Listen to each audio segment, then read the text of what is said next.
कैलाश से धुआं धुआं है। अरे का हो, काहे मन मार के बैठल बड़ू? कोनो प्रॉब्लम बा? ए जी एगो बात कही। कहा। बड़ा मन करता देवघर जाए के जी। तब देखी न बाबा कई दिन से सपना में आवतनी आ अपना नगरी में बुलावतनी। सपना तो हम देखते, लेकिन क्या करी, पैसे नहीं खरे। ए साल रहे दो, पर साल चल जाई, ठीक बा?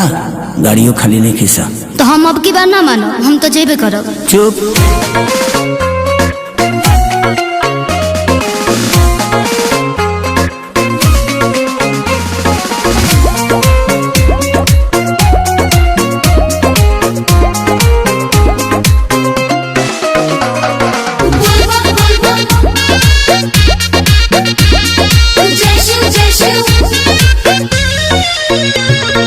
गाड़ी रिजर्व नहीं मिला जान, असो भारत छोड़ा जानी कर परेशान। हो हर साल चल जाई, छोड़ दला हम ना जाए। अरे गाड़ी रिजर्व नहीं मिला जान, असो भारत छोड़ा जानी कर परेशान।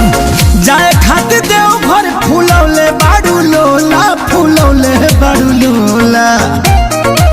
हाँ तो सुनी ना, नहीं रास्ता में मांगब कोका कोला, ए राजा बुक कोके होला, चली ना बोलौले बड़े भोला, चली ना बोलौले बड़े भोला, चली ना बोलौले बड़े भोला।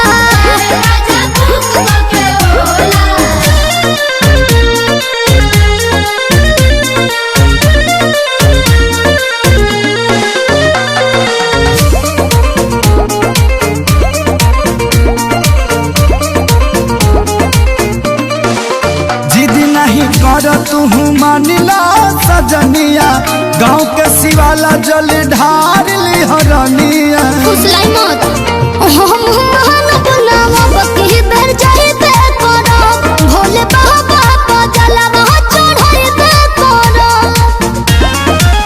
वही साल चली हो कि नाई शंखा पोला, कि नाई शंखा पोला।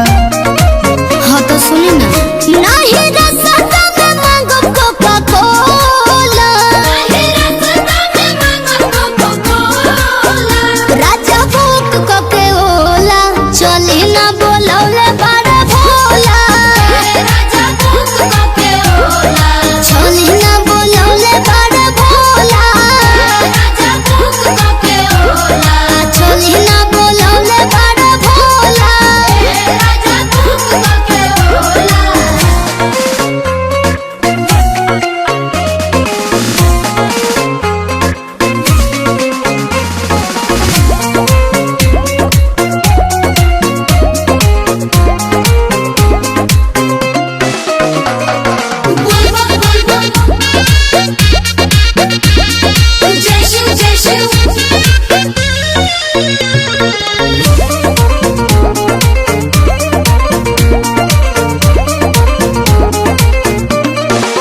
अपना मर्द से करो जानी पंगा, मन बचंगा तो कठौती में गंगा। कहानी मत सुनाई, एह जी देखी ना जात बाड़े पर कसबा रोड, कान्हे लेके कमोर बट भक्ति के मूड।